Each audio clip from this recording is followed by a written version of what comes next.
All right, we are still in the saga, the undoing saga, I guess I will teach around this subject until the Lord says stop. Y'all probably saying, what else can we learn?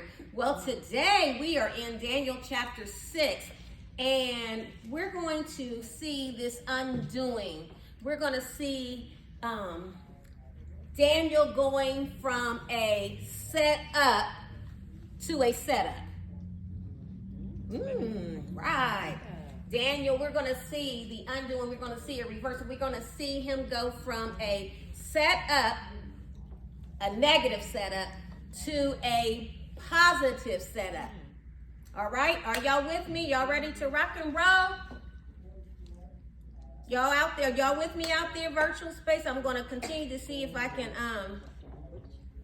pay attention to the comments as I go. Nene, if I miss somebody, let me know. And so here in Daniel chapter 6, we find Daniel, who is a Jewish exile in Babylon, who rose to prominence due to his exceptional quality. And this is most important, his unwavering faith in God. And so his story is recorded here for us today in this narrative. And we're going to see how, well, the book of Daniel at large, it highlights how God reversed, or in this particular narrative, we're going to see how God reversed the plans of those who sought to harm him. Anybody ever had anybody that was set on harming you or out to get you? And the only thing that was wrong, you didn't do anything wrong to them. See, I call myself dressing up for the Bible. That's why I stays in sweats, because here comes, you know what? Hot flash. See, I tried. Next, I'm going to be in here in a swimming suit and a cover up and some boots. Wait a minute. Lord help me. Where was I? And so what we will see here is Daniel is in a leadership role with two other people that is just below the king, who is the King Darius. This is under the Persian Empire. And so him and two others are in what we would think of as a presidential role, okay? And then underneath them, they call them satraps, which is another name for governor. There's 120. So then there's the King Darius, then there's three others, Daniel included in that number, and then there's 120 over all of this territory, okay? Are you with me? And so the two who are in the same role as Daniel, and the ones that are underneath them, so there's 2 and 120, are upset with him because he has an excellent spirit. He's a standout. He's actually performing better than them. Does that sound like anybody's story? In the workplace or in the church, where it seems like people are favoring you over your peers? Yeah? What about you guys out there? Yeah? Hey, Carolyn. Hey, Nita. How about anybody out there? It wasn't something that he done to them. The only thing that they are bothered by, they're jealous of, is because he's outperforming them. Yeah. And far too often that happens on the job. Yeah. It happens, I hate to say it happens in the church. And it happens where it shouldn't happen. It happens in families. Yeah. Right? It happens in families. And so he's outperforming them. You know what, Tiffany? She said Daniel would love the boots. Somebody's got something to say. So anyway, he's outperforming them. And so because he's outperforming them, they become jealous. So it's not like he's got one hater on the work, because this is at work. It's not like he's got one hater. in the workplace. He has at least 122 people that is bothered by him. We think we doing something when we just got one person hating on us or two people. But can you imagine what it feels like to have everybody in leadership, except for the king, upset with you, jealous of you? What y'all talking about?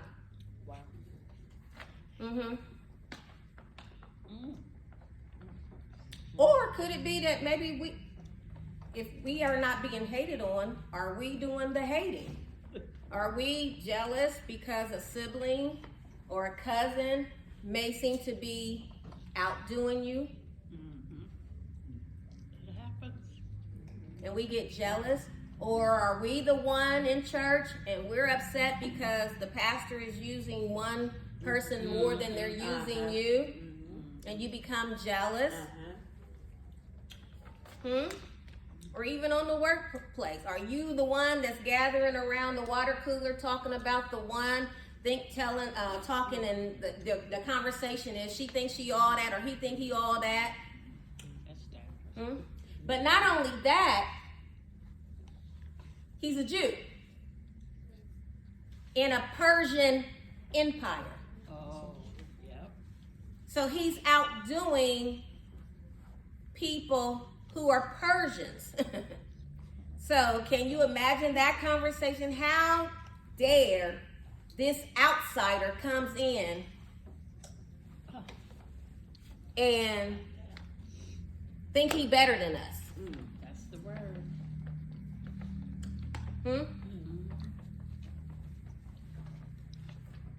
Who do we identify with tonight? Do we identify? And sometimes we can identify with both.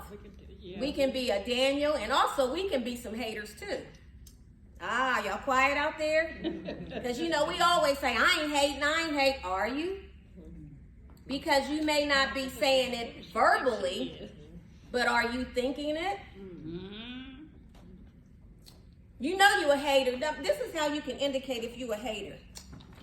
When you say something to somebody that's doing good and you say, oh, how's it going with that little job you got? Oh, I see you with your little car. Oh, y'all just built, oh, yeah, girl, y'all's little house is nice.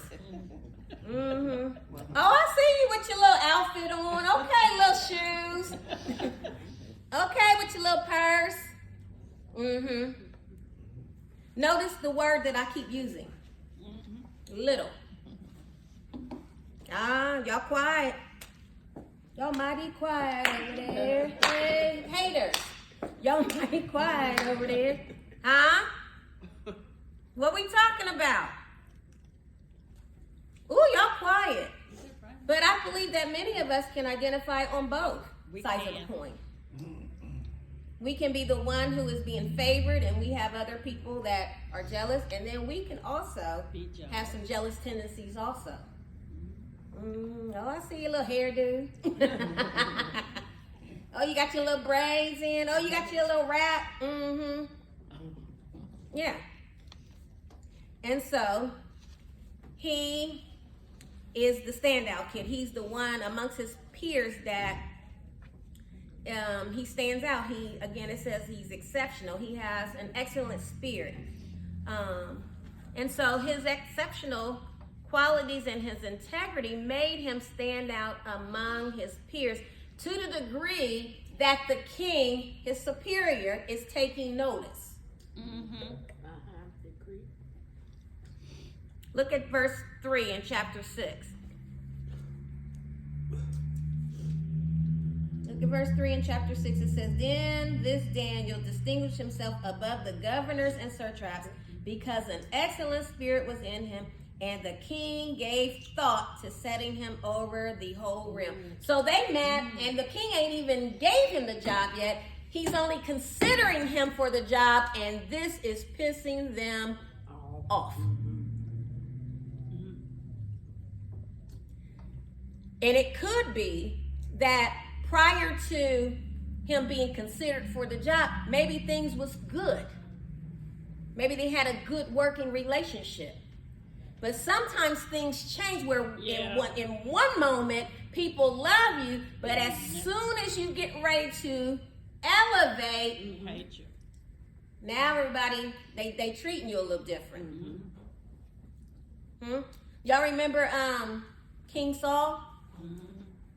Remember David did all of those good things where he fought the giant. Remember, the giant wasn't David's to fight. It was Saul's giant. Saul was the leader. He was the king. He was the one who was the leader over the army or over the military. And all of the military, including the king, was too afraid to go to battle against Goliath. But then here come David. David is the only one who had the guts, the courage, the boldness to go after something that everybody else was afraid of.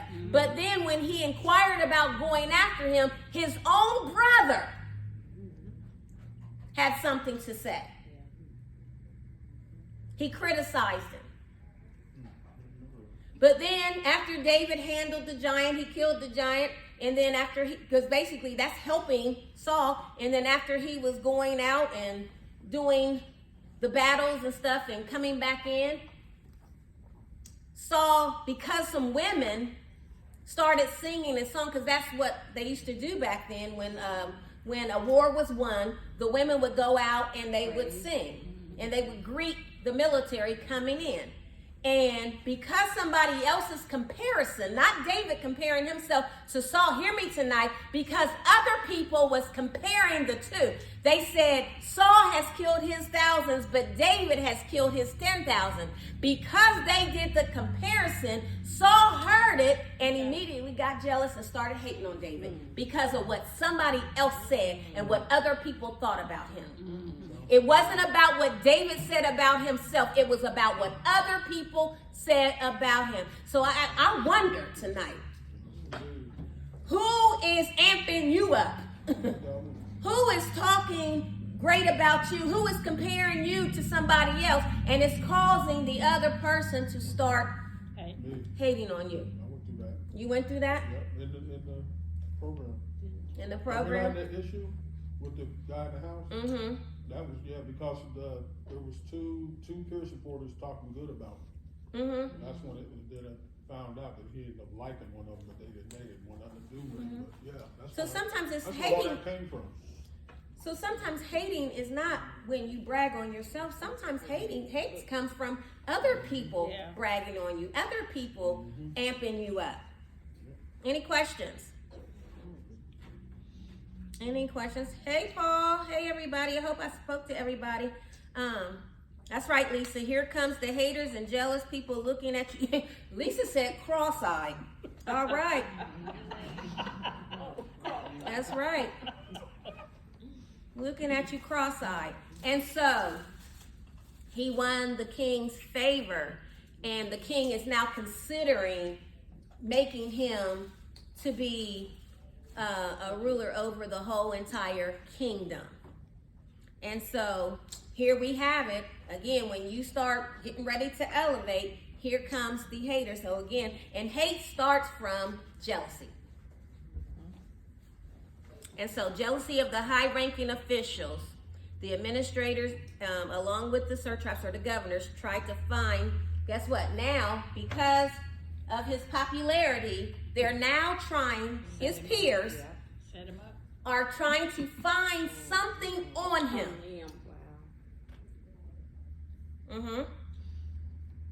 They're trying to find some charges that they can put on him. And so, can we say that they are his enemy, right? Set him up. But think about us. We have an enemy. We have an enemy called Satan, as well as there's times when the enemy uses other people. But guess what? In order for them to try to find charges, that meant they had to be watching him. You think, don't get it twisted. People are watching you.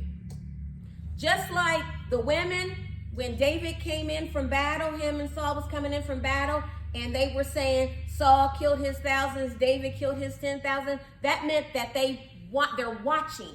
So they people are going to watch you for good things, and they're going to also watch you for bad things. But really, I want to take it a step further, because it says that they were looking for for grounds to get him in trouble. They were looking for some dirt on him. And so in order to look for some dirt, you got to study some things. In their heart, he's known to be a man who has an excellent spirit. So they're sitting back saying, there's got to be something wrong with him. We got to be able to find something on him.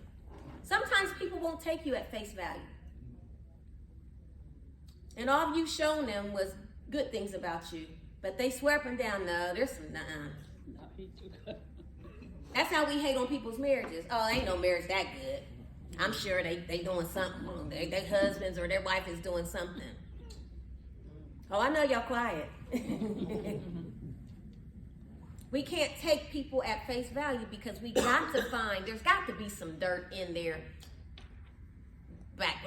closet, or what was we talking about last week?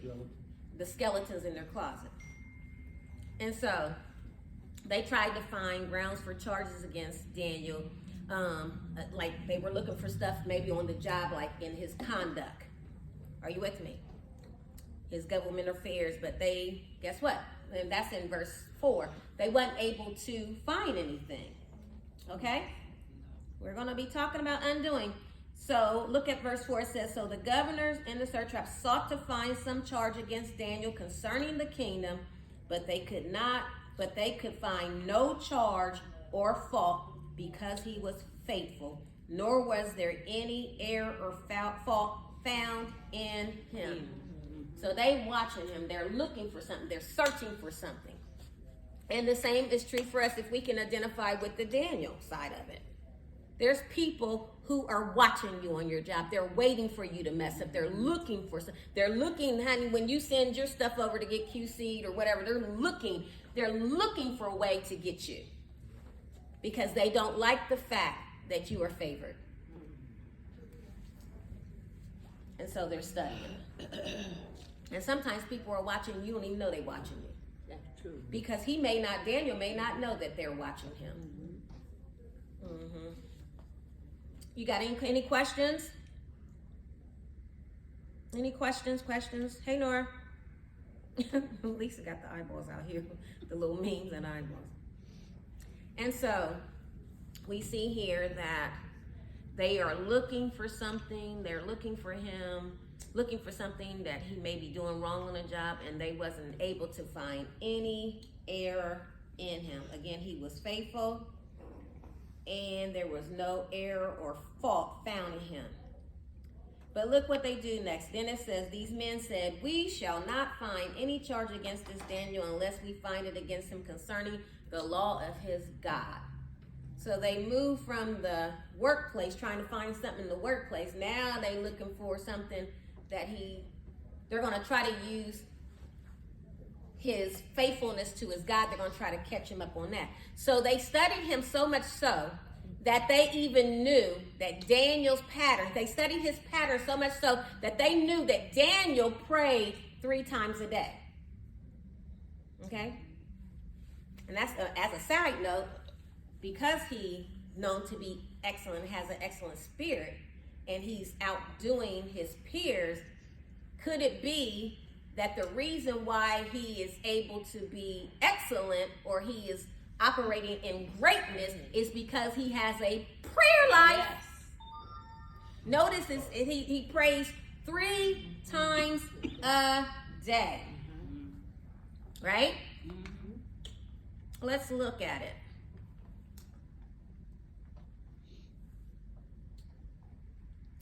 Let's look at verse 6. So the governors and satraps thronged before the king and said, so basically, let's go down here.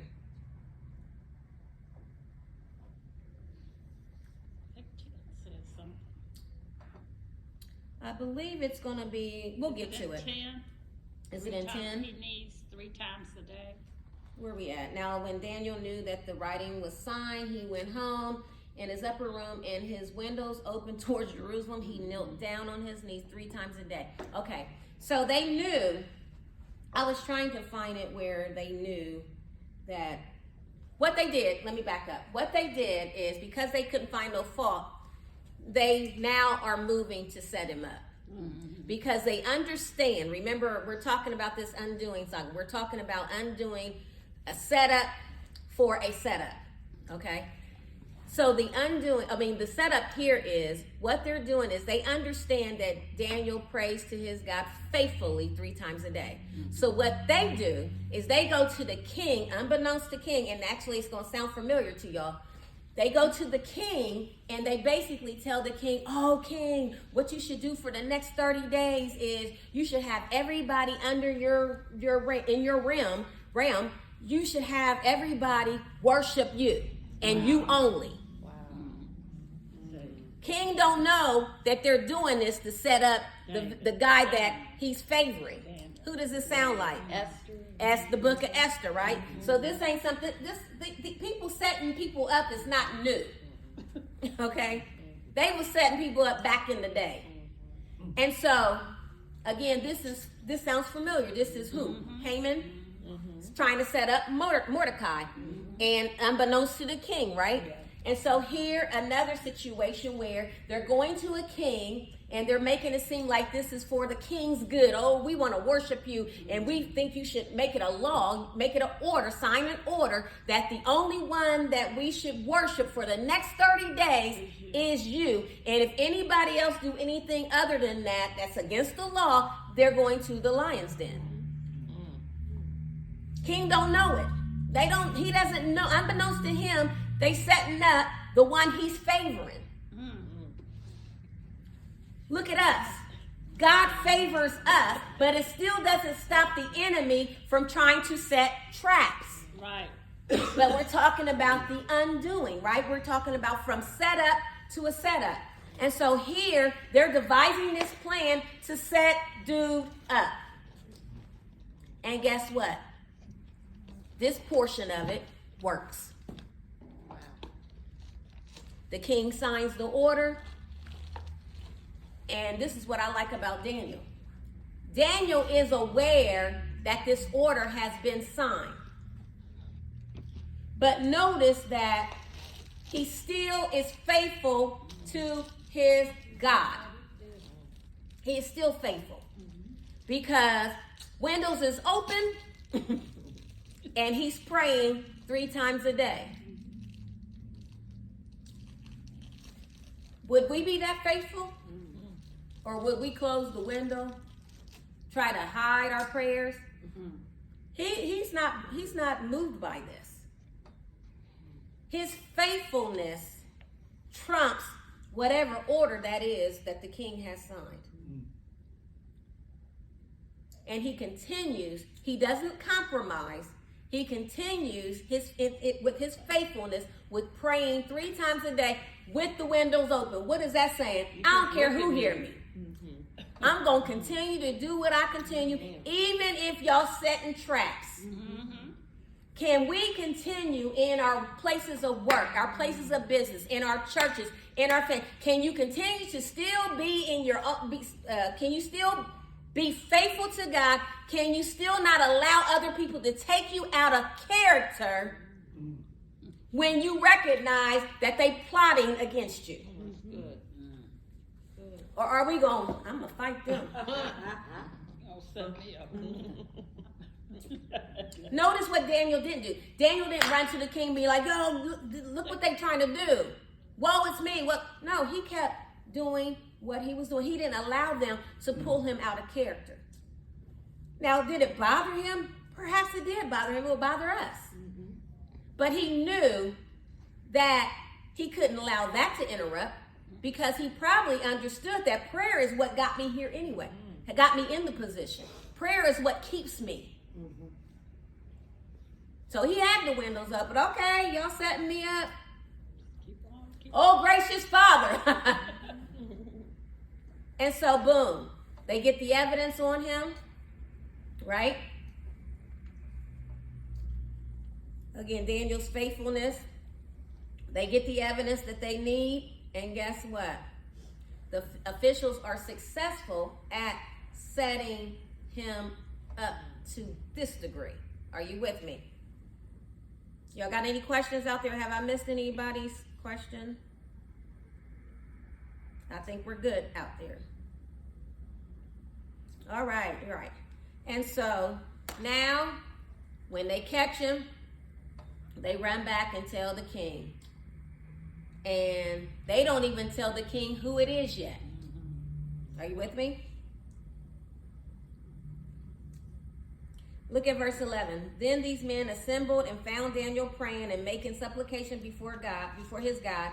And they went before the king and spoke concerning the king's decree. Have you not signed a decree that every man who petitions any god or man within 30 days, except you, O king, shall be cast into the den of lions? The king answered and said, the thing is true according to the law of the Medes and Persians, which does not alter. Notice they didn't lead with who it was. They wanted to make sure that they had him. Y'all see what I'm saying? And then the king, so then he says, so they answered, look at verse 13. So they answered and said before the king, that Daniel, who is one of the captives from Judah, does not show due regard for you. Notice, why didn't they just use his name? Notice all the stuff that they added on here. That Daniel, number one, that's a problem right there. That boy yours, that girl. That Daniel, who is one of the captives of Judah, does not, notice they say one of the captives of Judah, letting you know that he's not one of us. Does not show due regard for you, O king, for the decree that you have signed, but makes his petition 3 times a day. When the king heard this, remember, Daniel is who he favored. But when the king heard this bothered him. He didn't like this. Although he was the one that put it in writing, he did not like this. Sound familiar? Mm-hmm. Remember the book of Esther?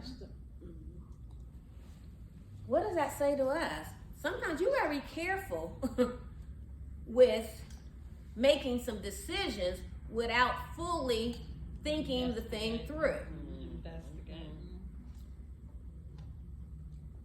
Both of these scenarios with these 2 kings, the one from Esther and this one here, King Darius, both of them made decisions not knowing the full extent of the decision.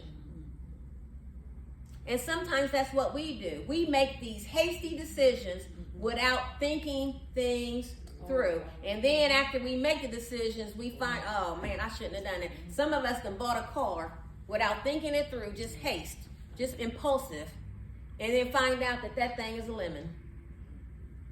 They still call cars lemons? Yeah. Right? Sometimes you have to slow your roll and really think out some of these decisions or these choices that we are making. And so he's upset about it.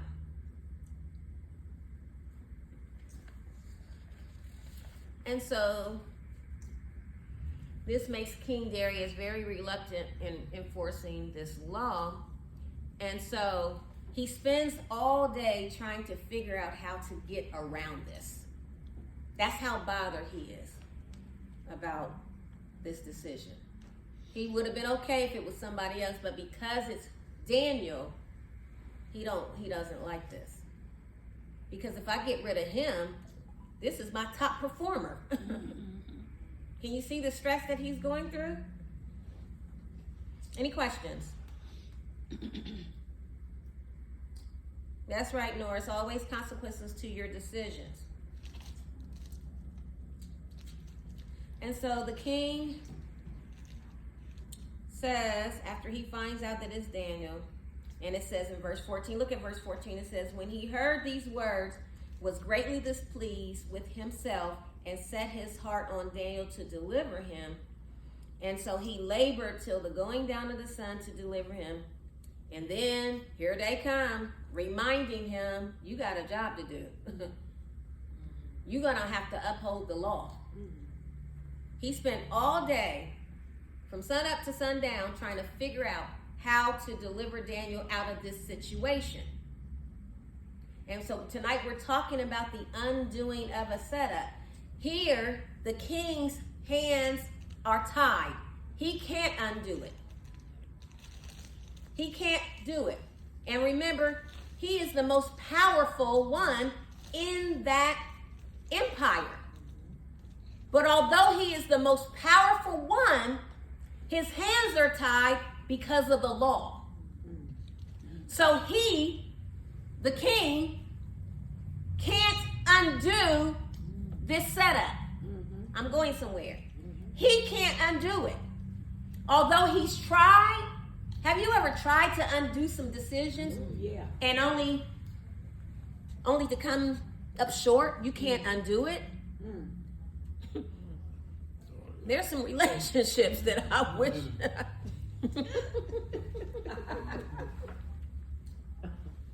that I never would have got in. Sorry. Is that funny? Yep.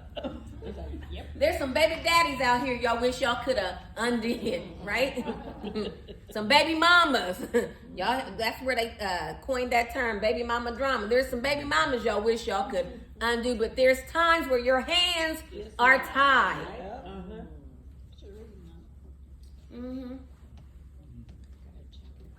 There's some jobs that you wish you would have never got into.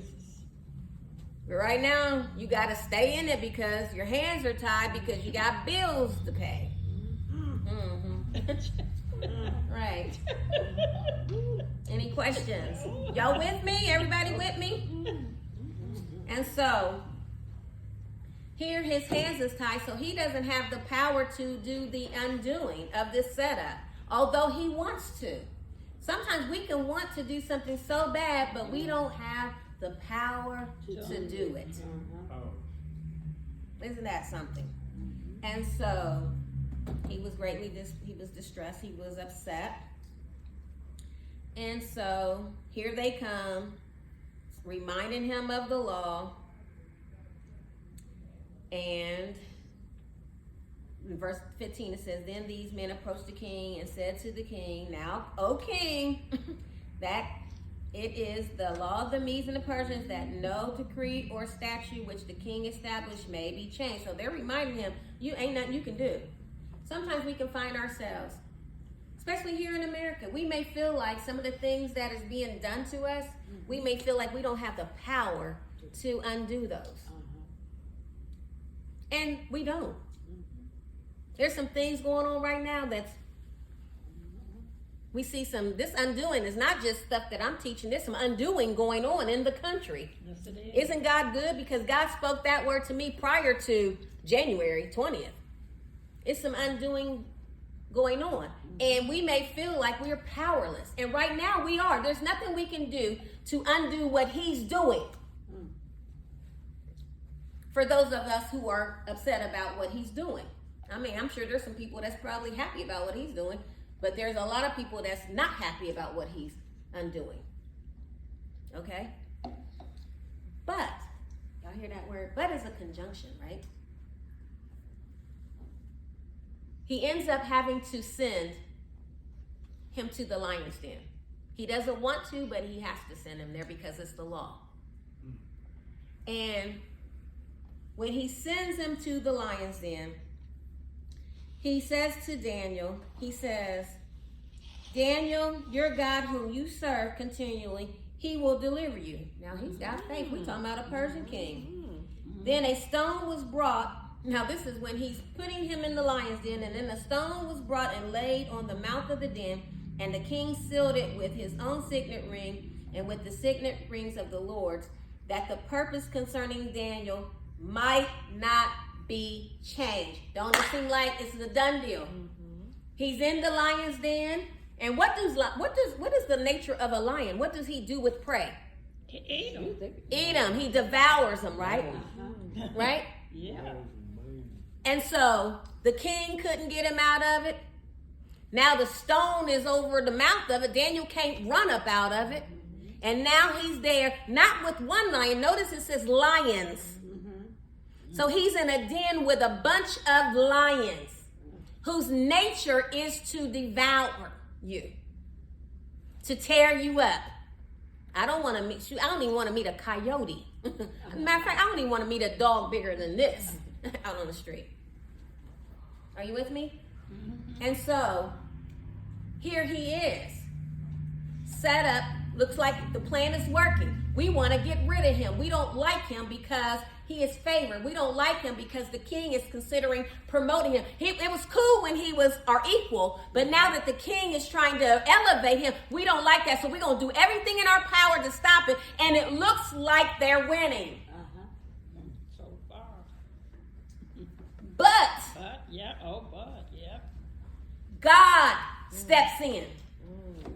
And what the king couldn't do, God is doing. Yeah. What other people can't do, God can do in our same life. So don't you worry about what may be going on in D.C. You keep praying. You keep having a prayer life. You keep being excellent. You keep on being the best version of yourself. And guess what? What we can't do, what we don't have the power to do, God can do it. Again, the king's hands was tied by the law. But God stepped in and he performed a miracle. What he did is he didn't deliver Daniel right away out of that situation. But what he did do is he shut the mouth of the very thing that was designed to destroy him.